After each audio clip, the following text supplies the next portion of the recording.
Siya ay buntis ng 8 sanggol, ngunit sa araw ng panganganak, ginulat ng mga doktor ang lahat sa kanilang natuklasan.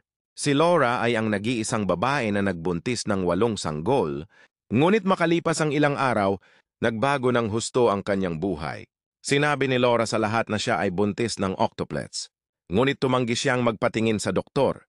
Habang lumilipas ang panahon, lumaki ng lumaki ang kanyang tiyan.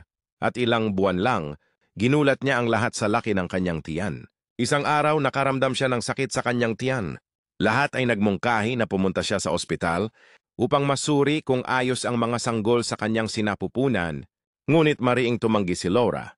Inisip niya na kaya niya ang sakit. Ngunit isang araw nakaramdam siya ng sobrang sakit sa tiyan na hindi na niya matiis. Bagaman ayaw pa rin niyang pumunta sa ospital, sa huli ay napilitang siyang pumasok sa emergency room.